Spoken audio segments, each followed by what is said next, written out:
All right, so this week's guitar lesson is an extension of what we learned last week. In fact, we're using the same jam tracks. I wanted to kind of build on what we did last week. Last week we did triads and, really understanding how they work and how you can use them, different types of triads. This week we're learning harmonized thirds and harmonized sixths and how you can integrate those into your playing, whether that be rhythm fill licks, whether you be improvising leads.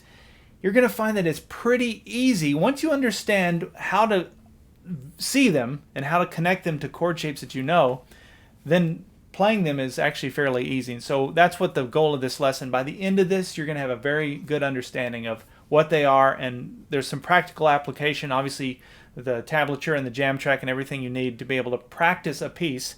But the jam tracks, I have 7 of them, and you can practice everything you're going to learn in different keys, and that's really the goal, is learn how to improvise. So in this lesson, we're going to learn the first part of that, which is the harmonized thirds. If you'd like to watch the second half, which includes the harmonized sixths, get all the tablature and the jam tracks and all those assets, you can get those things by going to activemelody.com, go to the weekly lessons page, and do a search for EP363. All right, so I'm excited about this week's lesson, and I've packed a ton of information into this. So this is really more like a course. So those of you that are premium members, you're getting a huge value here, because we're going to be going in depth into harmonized thirds and harmonized sixths. And these are licks that you hear all the time in jazz and blues. And I've always been fascinated by them. When I hear Chet Atkins or Les Paul or whoever your favorite guitar player is, when you hear them, I always thought that it was something that was very planned out. And I realized that you can improvise with these, and it's fairly easy to do. You can connect them back to chord shapes and all of that. And we're going to be doing that. So in this lesson, in this video, we're going to be going over harmonized thirds. I'm saving the harmonized sixths for the part 2 video. So we're going to go in detail into harmonized thirds. I'm going to talk about the theory at the first part of this, and then we're going to get into the practical application and licks and all of that stuff in the second part. So just stick with me. So if you've ever wanted to understand how it works, this is your chance. All right, so the first thing we're going to do is we're going to, this song that we're playing is played in the key of G. And I'm going to start off by connecting everything to an A chord. I know that's not in the key that we're in. We're going to start off by playing in the key of A, and you'll see why as we get into it. But let's start off with an A chord. And the first thing I want you to do, if you play an A chord down in first position, that's where you bar on the 2nd fret there. If you look at that 3rd string, that's your A note. So that 3rd string is your A note. So that's your root or your tonic. So we're going to play the major scale on the 3rd string. Now there's a formula for the major scale. Some of you already know this, and some of you won't. But it's whole, whole, half, whole, whole, whole, half. That works on any instrument, piano, saxophone. It doesn't matter. You're going a whole step and a half step. On the guitar, a whole step is skipping a fret, and a half step is just up 1 fret. So if I were to go through that formula, it's whole, whole, half, whole, whole, whole, half. You can try that. Try that on a piano. The half step would be going from a white key to a black key. A whole step would be skipping the black key. And obviously between the B and C, there is no black key, and between the E and the F, there is no black key. So that's the formula for the major scale. Now if we were to play chords for all of those notes, instead of just playing the single note, there's a formula for that as well. It's major, minor, minor, major, major, minor, diminished. That's the formula for the major scale.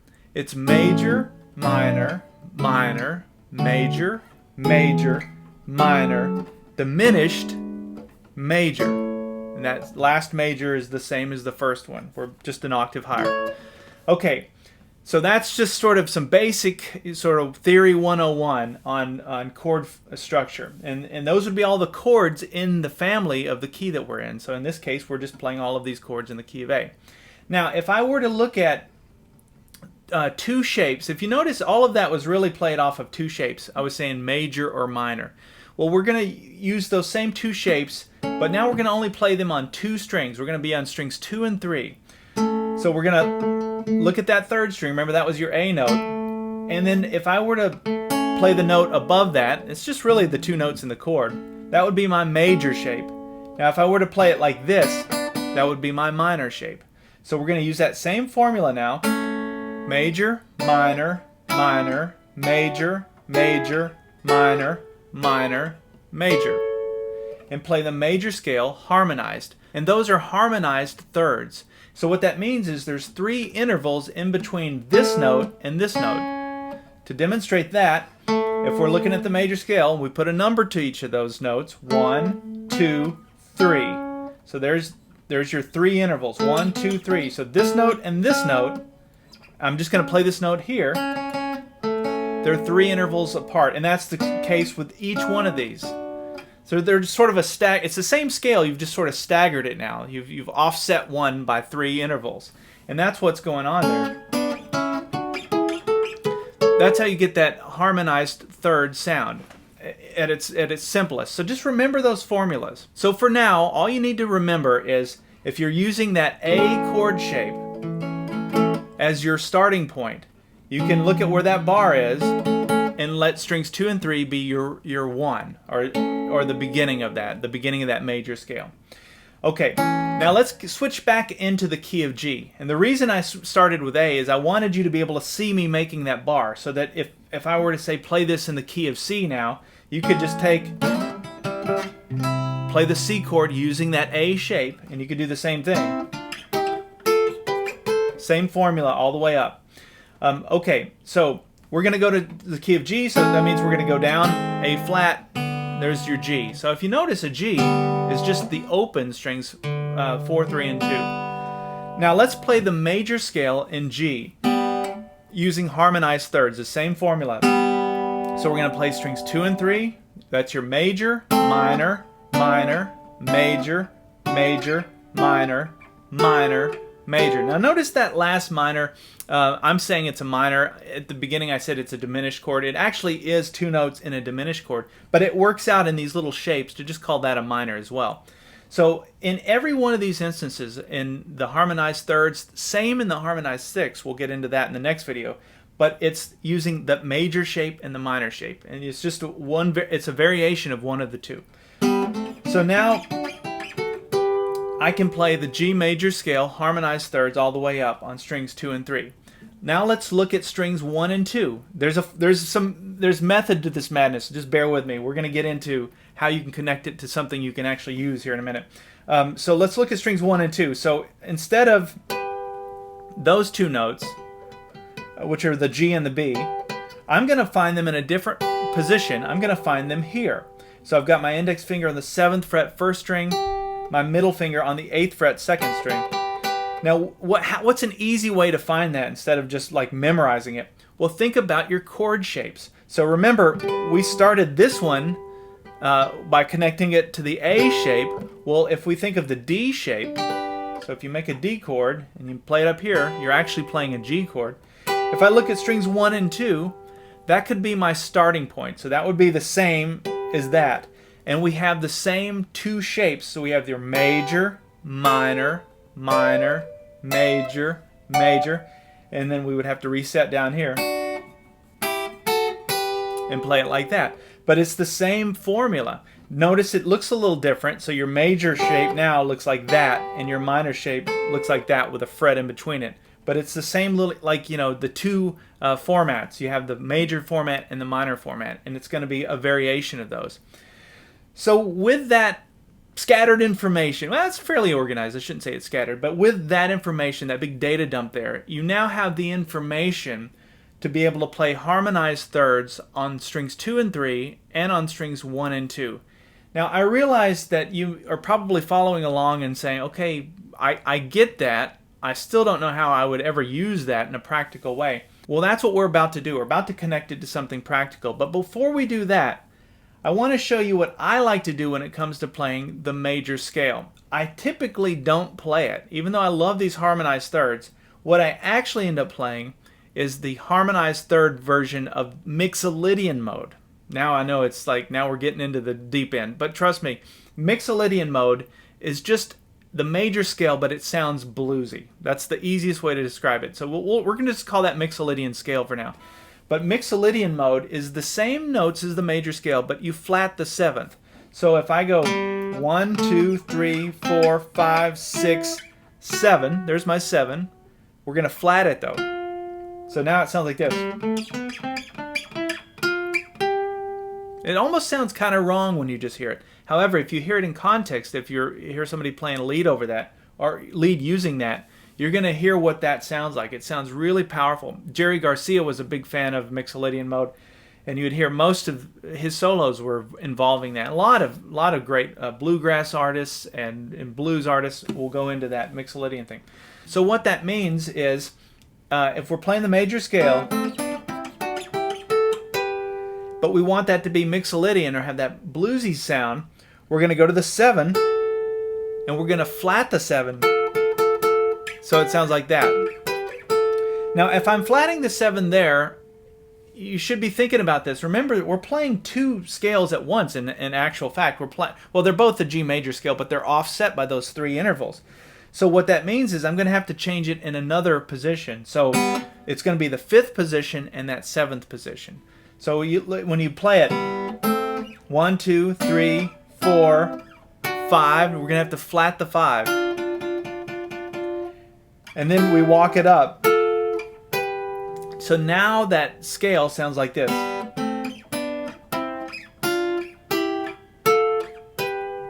It sounds pretty close to the same, but it's got a little bit of a bluesy feel to it. If I were to play something like, to demonstrate it, if I were to just be improvising a lead and playing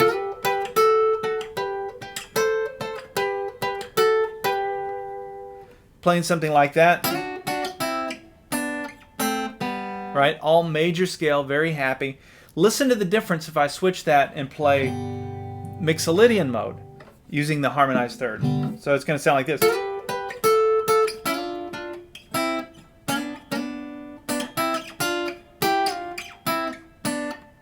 Hear the difference? It's got just a little more soul to it. And so anytime I'm doing the harmonized third thing, I'm pretty much always in that Mixolydian mode. I rarely ever will go into the other. One place you'll hear the major scale in harmonized thirds like that often, I always think of like Mexican music. If you think of those horn parts, and I don't know if that's it. But anyway, when you hear those harmonies and trumpets, very major scale-ish. You'll hear obviously some Mixolydian stuff here and there, but that's just what I think of in sort of a broad generalization. There's a place for both of those, but for the most part, I'm pretty much always in Mixolydian mode. So the same is true then on strings 1 and 2. Hear how I switched it into Mixolydian mode there. And so I've got charts. If you're a premium member, all of that's out in the chart. I've got the major scale version, and I've got the Mixolydian version. So you can, and I even put a little box around the 2 notes that change, so you can see those changed values. Everything else stays the same. So all of that is just to get us to our starting point, a background, so you understand where I'm coming from a theory perspective, and sort of the mapping that I'm using in my head. Mixolydian mode. All right, so now let's look at some ways that we can use this practically. And so what I like to do, I would just start with my G bar chord there. That's using the E chord shape out of Cage. But if I look at strings 2 and 3, I know I've got that, right? That's in the chord. So I can slide into that. It sounds great. I mean, just that is very easy to find, easy to understand. Now I can go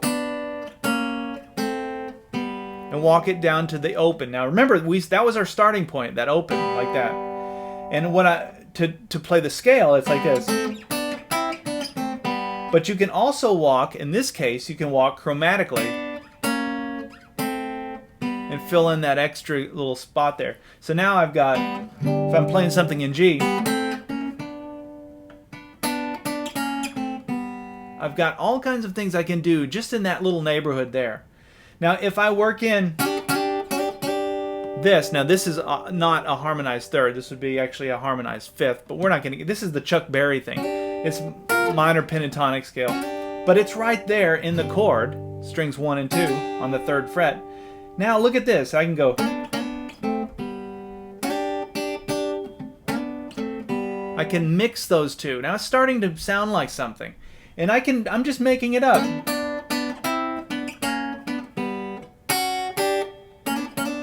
Right?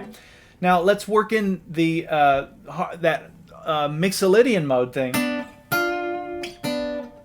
That's where I go up to this position. And this would be, there's different ways you could picture this. You could think of pattern 2 of your minor pentatonic scale. Those two notes are in that as well. But it's got that kind of bluesy thing. So now I've got...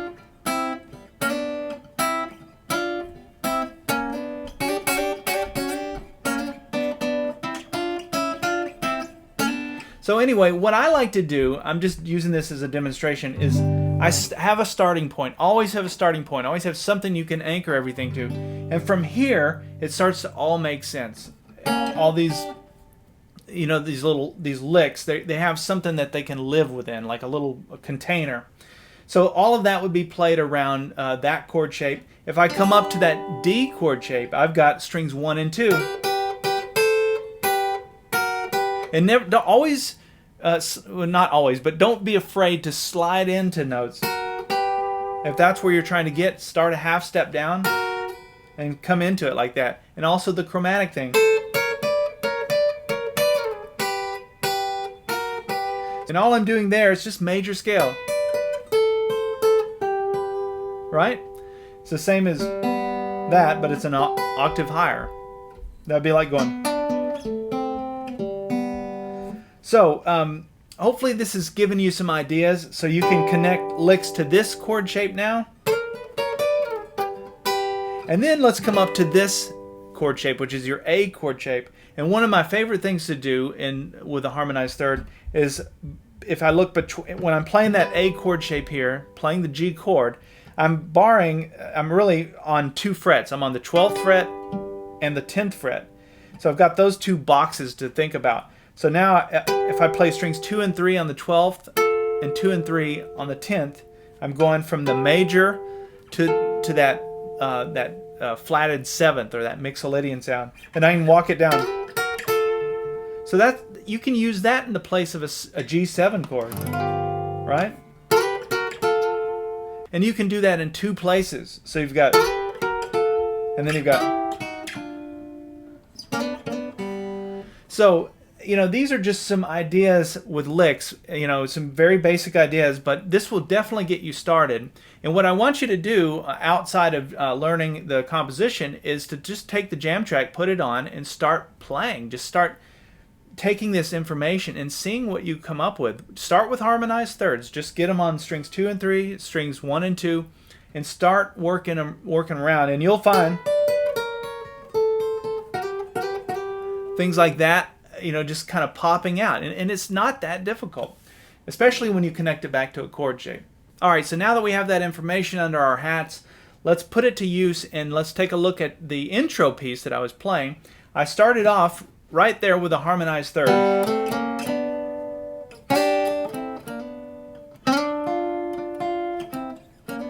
And all of that was played over the G chord. So I started with open strings 2 and 3, and then so that's your major shape. We go to the minor, and we walked it up chromatically up to here, which is the 2 notes in your G chord, right? And then I went to that strings 1 and 2, like we just did, the Chuck Berry thing. Strings 2 and 3 on the 5th fret, and then slid back into strings 2 and 3 there out of that G chord. So. And then I came up here to Bluesville. That's that flat 7, that Mixolydian thing. And slid right back down. So that shape, down to the 5th fret, and then down to the 2 notes in the chord. So all together.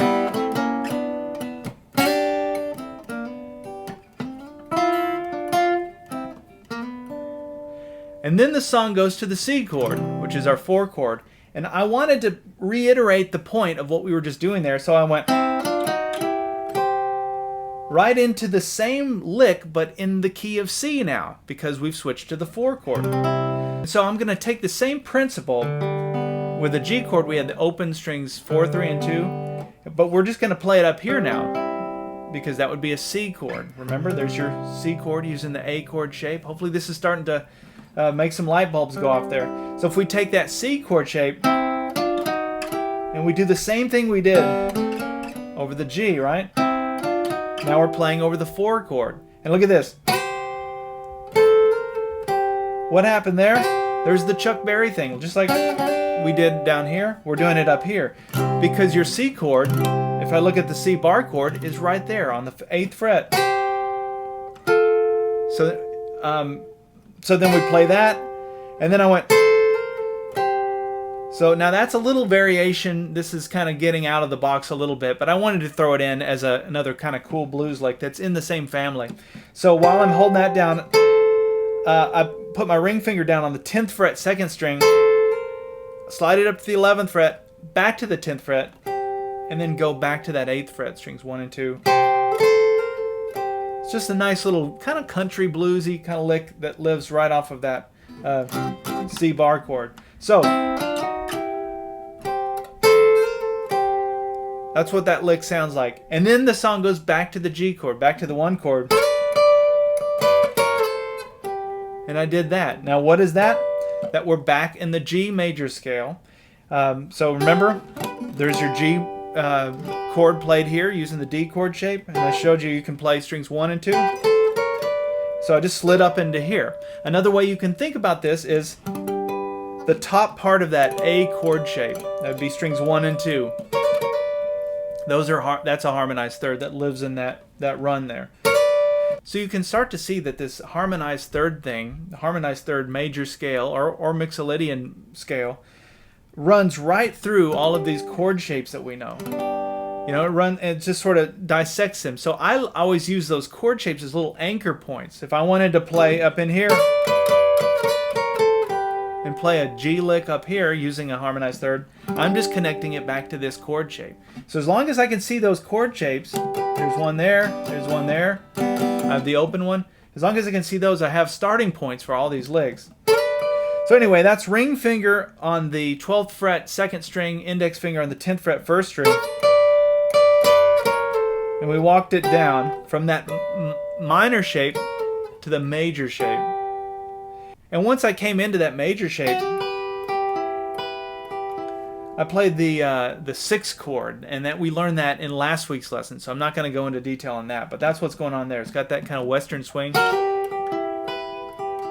So I just took that and then I added a note to it, which would be the 9th fret, 3rd string. But hopefully you're connecting the dots now. Oh yeah, that thing we learned last week, that 6th chord, that harmonized third lives right at the top of that. Okay, so you can start taking those triads we learned last week and start figuring out that all these harmonized thirds, every single one that we've learned here, all live within the triads that we learned last week. If that makes it easier, you can think of it that way. Little pieces of those triads. It's even smaller. The triad is small by itself, but now we're getting even smaller. Let's back it up from the beginning and play up to that point, and then we'll close this out. So from the beginning we have...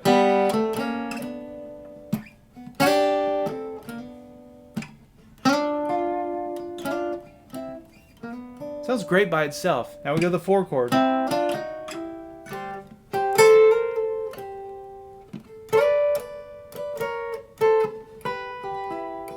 Now we go to the D chord, and I went. Now what's going on there? Let's look at the D chord right here using the A chord shape. We're going back to familiar territory. So we're going to be playing, that would be the beginning of the D chord, right? Just like we did for the C. We're going to do it from the D. So we're sliding from the first one to the third one. 1, 2, 3. So we're going, and then we're coming down to the 5th fret, strings 2 and 3. Now that is, hear how it has that, it's hard to tell here, but when you hear it with a jam track, it has a very bluesy sound. That's because we're going down into that Mixolydian mode when we play that. So I played all of that over the D. And then the song goes to the 4 chord, which is the C. Played the same exact thing, but we just moved it down 2 frets. So from the D, C, and then we go to the G, and I went. So I'm holding that major shape. That would be on the index finger on the 3rd fret 2nd string, middle finger on the 4th fret 3rd string. Slid into it. I'm always sliding into them. I think it sounds better. And then I went. So I slid all the way. It kept that same shape. That's the major shape. Came all the way up here where my index finger is on the 8th fret 2nd string. Then go down 2 frets. Index fingers on the 6th fret 2nd string. And then back to the starting point. Now what is that? That's just the notes out of that Mixolydian mode. So you have, right? And that's why that has a much bluesier sound than if I'd played that straight out of the major scale. I'll leave that up to you if you want to be more of a major scale type soloist versus a Mixolydian mode. It just depends on the type of music you're trying to create. But I find that even if it's something really slow and pretty, working in a little bit of that Mixolydian, it's a soft blues, but it gives it a little more character and more soul, I guess. All right, so hopefully that's cleared up harmonized thirds. And remember, as a premium member, not only do you have the PDF charts that you can reference, but you've got 7 versions of the jam track, so you can practice playing everything in different keys. It gives you a lot of options. A great way to practice and work on your improvising. If you have any questions, you can always leave those, or other site members will answer them, or I'll answer them. But then I'll see you in part 2, where we're going to go over Harmonized 6. So we'll see you in the next half.